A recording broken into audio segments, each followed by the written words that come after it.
Assalamualaikum warahmatullahi wabarakatuh. Kembali lagi bersama kami di SMK Ulil Albab NW Podcast. Jadi pada malam hari ini kami telah mengundang salah satu narasumber kami dari salah seorang santri gitu.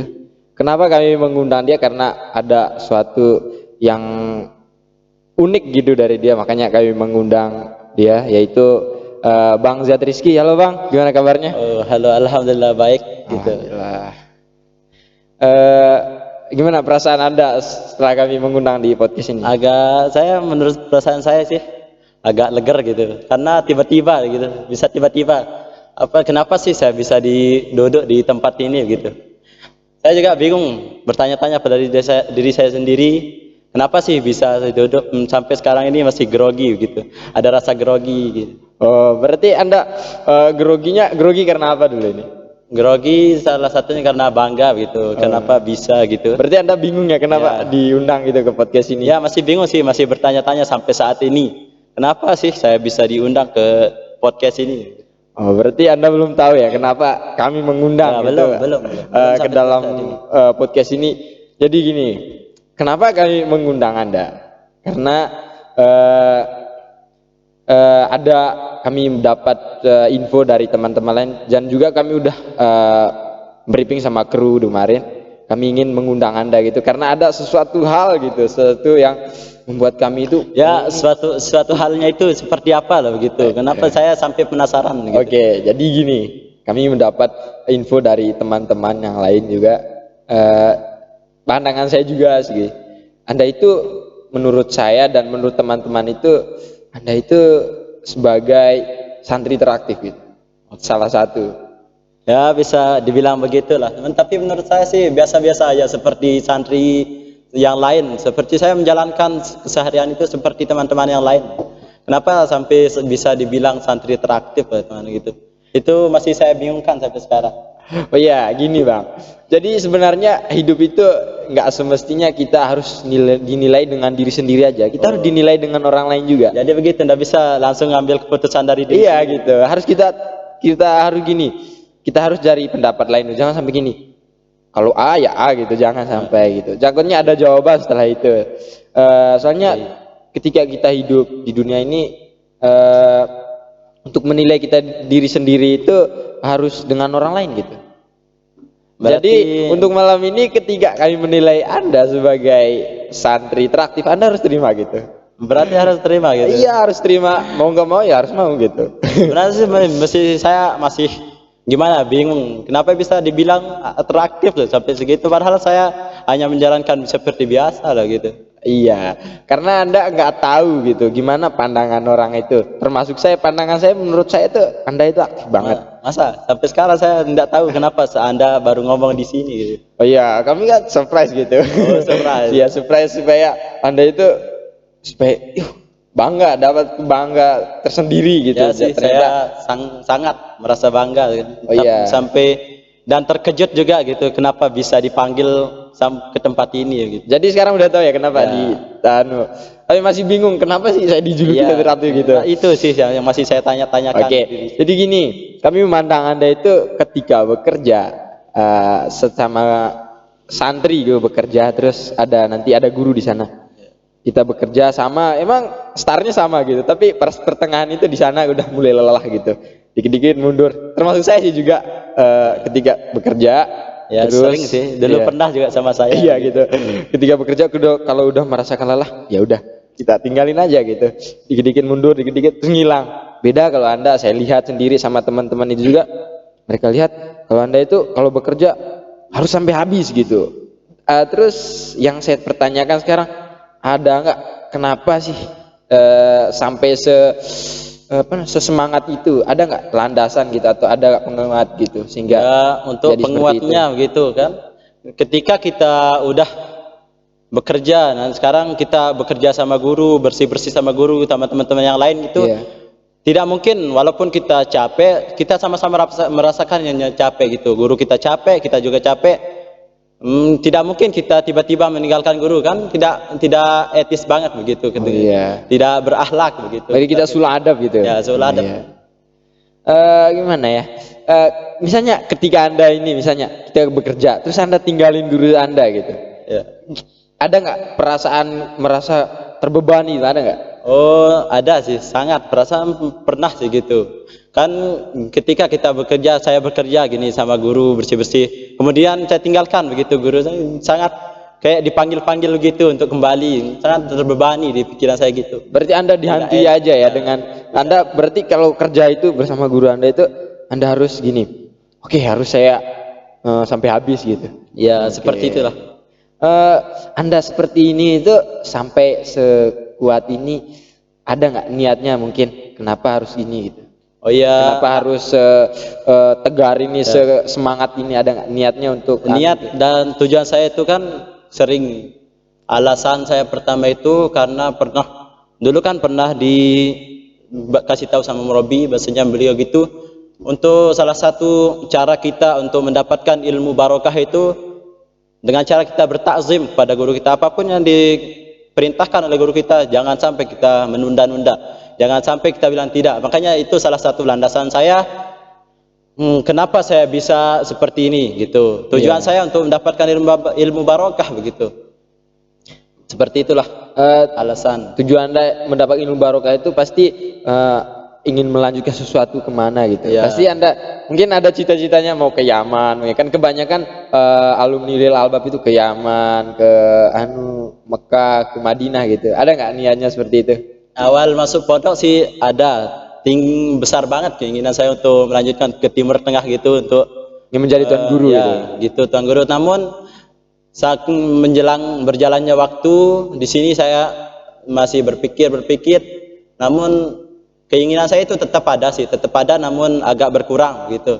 Karena gimana ya, faktor salah satunya itu gimana, tergantung pada teman-teman gitu. Pikiran saya semakin melebar gitu, saya semakin paham dikit demi sedikit. Berarti Anda setelah masuk pondok itu di sana Anda mikir gini, kayaknya nggak nyocok deh gue masuk ke ke Tarim gitu. Apalagi kan biasanya kalau di pondok itu teman-teman banyak gitu. Ya, godaan dari teman-teman juga ya. Ya, gitu.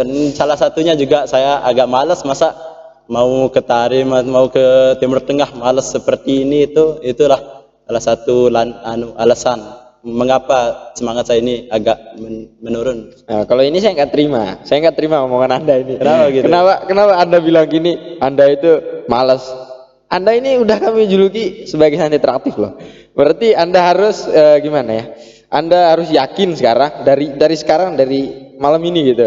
Dari malam ini Anda harus yakin kalau Anda bisa melanjutkan pendidikan Anda itu insya Allah ke Timur Tengah gitu. Oke, begitu. Kalau nggak bisa ke Timur Tengah, bisalah ke Mahat gitu. Jangan sampai ilmu agamanya itu terputus sampai pondok aja gitu. Oke, baiklah. Anda bisa bilang saya teraktif begitu, namun landasannya, pemikiran saya itu kan sesempurna apapun orang itu pasti ada kekurangannya, dan sekurang-kurang apapun itu pasti ada kelebihannya. Iya, benar sih. Walaupun saya dibilang teraktif begini, pasti sering muncul rasa malas di diri saya sendiri. Iya, begitu. Saya juga pribadi sih juga gitu. Ketika kesadaran itu datang ya saya rajin. Tapi yang namanya gangguan di pondok itu banyak, dari temen, dari gimana gitu, banyak banget dah gitu. Pasti kita akan tergoda gitu. Berarti menurut saya iman kita itu belum terlalu mengkuat gitu. Ya, begitulah saya juga sering merasakan yang seperti itu. Tetapi tujuan saya seperti yang saya katakan tadi itu, landasan saya cuma satu, untuk mencari ilmu barokah begitu. Oh iya, berarti enggak niat karena mungkin ada sesuatu hal kayak cewek mungkin ya. Alhamdulillah masih tidak, insya Allah tidak. Jangan sampai kayak gini. Niatnya oke, saya bekerja mencari kasih sayang gitu. Jangan sampai gitu. Insya Allah semoga masih terjaga begitu. Oh iya. Untuk berniat itu memang ada sih cewek gitu, tapi tidak semata-mata niatkan kita itu karena cewek tersebut, namun saya tetap kembali ke tujuan pertama itu. Seperti itulah landasan yang tetap saya ingat itu, sehingga saya bisa bersemangat itu yang pertama itu. Oh iya, mencari ilmu barokah. Terus yang kedua Berarti anu ya, jadi kan sebagai yang cewek-cewek ini sebagai anu ya, motivasi gitu Ya. supaya agak lebih semangat gitu. Jangan sebagai mereka dijadikan sebagai apa ya? Tujuan hidup gitu. Ya, Berarti memikirkan tujuan hidup tuh belakangan ya. Yang penting barokah ini dulu. Iya. Iya. Karena soalnya kalau udah kita dapet ilmu, berilmu itu gampang. Masalah cewek itu bisa belakangan gitu. Oh, Kalau iya. kita udah berilmu, maka cewek juga akan mencari kita gitu. Jangan sampai gara-gara cewek kita meninggalkan ilmu, nanti bisa fatal jadi. Iya. Ketika seperti yang dikatakan Rasulullah itu kan ketika kita mengejar dunia maka kita Iya. akan mendapatkan dunia aja. Tapi ketika kita mengejar akhirat maka dunia kita pasti dapat gitu. Ya seperti itu. Iya, Kan Anda juga sudah paham. Iya gitu. Gimana ya? Saya pribadi sih menganggap Anda santri teraktif itu karena gimana ya? Dari akhlak Anda gitu, dari perilaku semuanya dah. Itu menurut saya pribadi sih itu sempurna banget gitu. Makanya saya ingin belajar gitu, belajar dari Anda. Semenjak Anda jadi dijuluki santri apa namanya? Bukan dijuluki ya. Semenjak Anda bekerja itu, gitu. ya bekerja itu ada nggak tantangan gitu? Ada nggak satu cobaan gitu yang membuat Anda hampir patah tapi oke, saya harus semangat. Ya, Intinya, kalau nggak usah pikirin mereka gitu. ya, kalau untuk tantangan sih pasti banyak gitu. Pasti banyak. Belum Itu dari tantangannya dari siapa aja? dari diri pribadi ada, dari teman-teman juga ada, dari guru juga pasti ada. Oh iya. Untuk dari teman-teman, misalkan kita sekarang membantu gini, ada pasti kita dengar gini, dia mungkin cari muka gitu biar lebih dekat gitu sama guru, itu sering terlintas di telinga saya, tapi itu ya abaikan lah, tidak usah dipedulikan. Oh iya. Dari tantangan dari pribadi saya sendiri itu sering datang rasa malas gitu, rasa pengen menghindar sih, tapi saya terus mencoba untuk kembali ke niat yang pertama itu yang tadi, mencari ridho Allah gitu. Nah, terus yang ketiga tadi kan dari guru. Apa sih? Kenapa ada dari guru gini? Ini aneh loh. Kok ada dari guru gitu? Ya, bisa. Kan katanya kalau guru itu mengajarkan kita lebih baik gitu, mengajarkan kita supaya kita semangat. Kok ada gitu yang membuat Anda itu patah dalam suatu hal gitu karena guru? Apa itu akibatnya? Ya, baiklah, kan memang benar guru itu untuk membuat kita lebih bangkit, untuk lebih baik lagi. Ya. Namun kan di sana ketika kita sudah berusaha semaksimal mungkin, terus ya memang sih guru itu menginginkan yang terbaik, pasti tahu yang terbaik untuk kita. Makanya dari teguran, dari perkataan guru itu sering bisa membuatkan kita lemah, padahal kita sudah berusaha semaksimal mungkin begitu. Oh, berarti Anda dilemahkan dengan omongan gitu. Ya, Pasti omongan itu mengait dengan hati ya. Pasti. Apalagi terlebih dari guru itu langsung masuk gitu. Oh iya, berarti hati Anda berarti ini larinya ke mental gitu. Ya, mental ketika kita langsung pecah. ketika Anda naik gitu ditekan lagi, Anda ikut tertekan gitu. Nggak Ya. mau melawan lagi. Soalnya ketika kita ingin melawannya kita udah dipatahkan gitu. Ya, tidak mungkin sih juga kan kita terlebih itu guru yang melemahkan gitu. Tidak melemahkan sih, cuma membuat kita agak down gitu. Oh iya.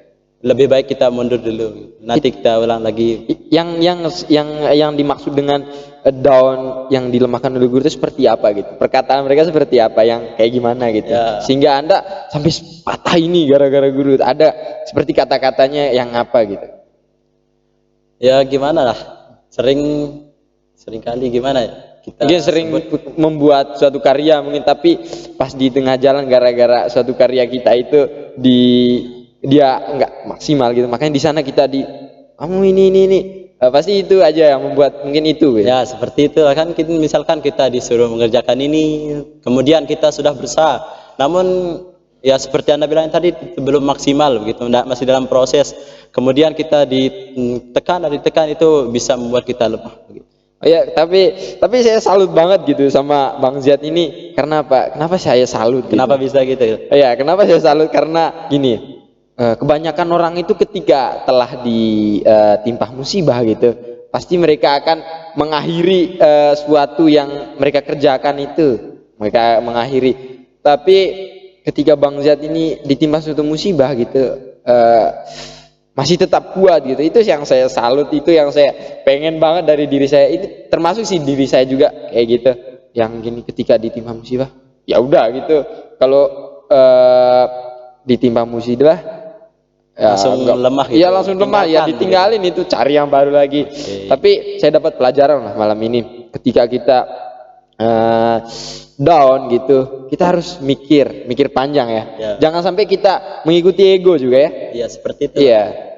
Karena pasti kan setiap usaha itu tidak akan pernah mengkhianati hasil. Iya. Dan setiap kita untuk mencapai tujuan yang bagus itu pasti banyak proses, banyak rintangan yang harus kita selesaikan dulu. Nah, itulah sebabnya saya selalu mencoba untuk mengulang lagi. Berarti kita harus mencintai proses gitu ya. Gimanapun prosesnya pahit, manis, panas, dingin, berarti kita harus terima aja, fine-fine aja gitu. Karena di balik proses itu nanti kita akan, ketika kita sudah selesai dalam proses itu, kita akan nikmati hasilnya. Ternyata selama ini dalam proses ini ternyata hasilnya seperti ini gitu. Kita ketika sudah mendapatkan hasilnya itu, maka kita akan lega begitu, karena akan merasa puas banget begitu. Iya. Apa ya? Ketika kita ditimpa musibah nih, kita ditimpa musibah, terus apa sih yang motivasi Anda itu? Berarti yang motivasi Anda tadi itu ya, mencari ridho Allah itu ya, mencari ilmu barokah. Ya, itu salah satunya itu. Berarti dari malam ini saya harus belajar gitu dari Anda. Saya udah belajar berarti ya, saya udah belajar untuk menjadi tidak dari diri saya juga gitu. Itu dari pribadi. Harus kita mulai dari pribadi gitu, belajar dari pribadi gitu. Ternyata benar kata guru saya ya.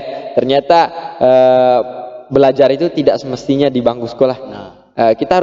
Kita keluar dari zona nyaman gitu. Kita harus keluar dari zona nyaman supaya kita tahu gimana pahitnya dunia luar gitu ya, Bang. Pasti benar itu. Perkataan guru itu tidak mungkin yang salah. Karena tidak ada guru yang mengajarkan kita sesat begitu. Iya, benar. Iya sih, nggak ada sih. Itu pasti kalau ada guru yang mengajar kita sesat, ya mustahil itu. Ya, mustahil banget. Mustahil banget. Jadi gini Bang, kan kita udah lama berbincang ini. Saya minta pesan dan motivasinya lah untuk saya pribadi dan pemirsa yang sedang menyaksikan podcast kita ini, agar mereka ketika ditimpa, ketika mendapat masalah, jangan sampai mereka patah, dan juga selalu bersemangat gitu. Minta pesan gitu. Untuk pesan begitu. Pesan untuk Abang Rahman, untuk pemirsa juga gitu.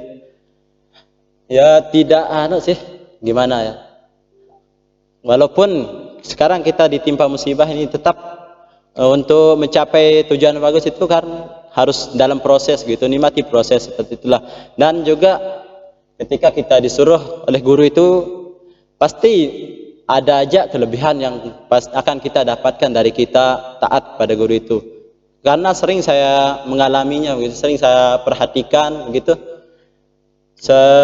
Bukan hanya kita dapatkan dari ketika belajar di sekolah aja, di bangku sekolah aja, namun kita lebih banyak akan mengetahui ketika kita akan taat pada guru kita. Itu juga terlebih langsung kita lebih memahami begitu.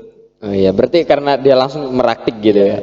Ya, seperti kata teori sih, ketika ilmu itu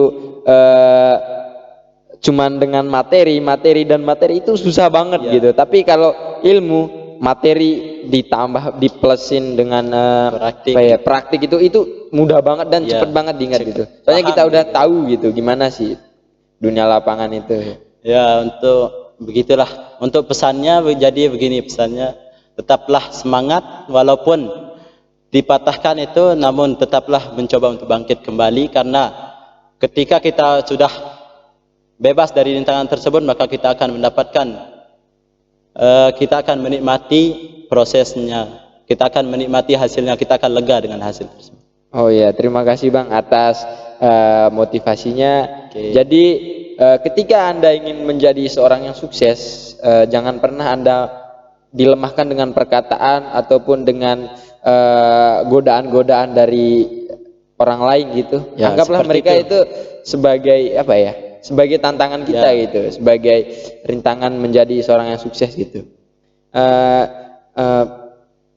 Saya berterima kasih banget udah sekali lagi saya ucapin terima kasih banget gitu. Oke. Udah menghadiri di podcast kami malam ini, dan saya juga mendapat banyak banget ilmu gitu dan juga saya udah memotivasikan diri supaya enggak apa ya, bersemangat begitu. iya, lebih Jangan semangat, dan cepat juga apalagi untuk menghidupkan sebuah amanah yang dikasih oleh guru kami gitu. Saya malam ini bersemangat banget gitu. Misalnya udah punya pegangan gitu, udah punya motivasi untuk terus bersemangat walaupun itu gimana hasilnya, walaupun banyak rintangannya tetap semangat gitu. Iya. Oh iya. Terima kasih Bang. Oke, mungkin ini saja dari kami pada malam hari ini. Mudah-mudahan pemirsa yang menyaksikan podcast kami pada malam hari ini bisa mendapatkan ilmu yang lebih gitu, mendapatkan motivasi lagi. Sekian dari kami. Wassalamualaikum warahmatullahi wabarakatuh.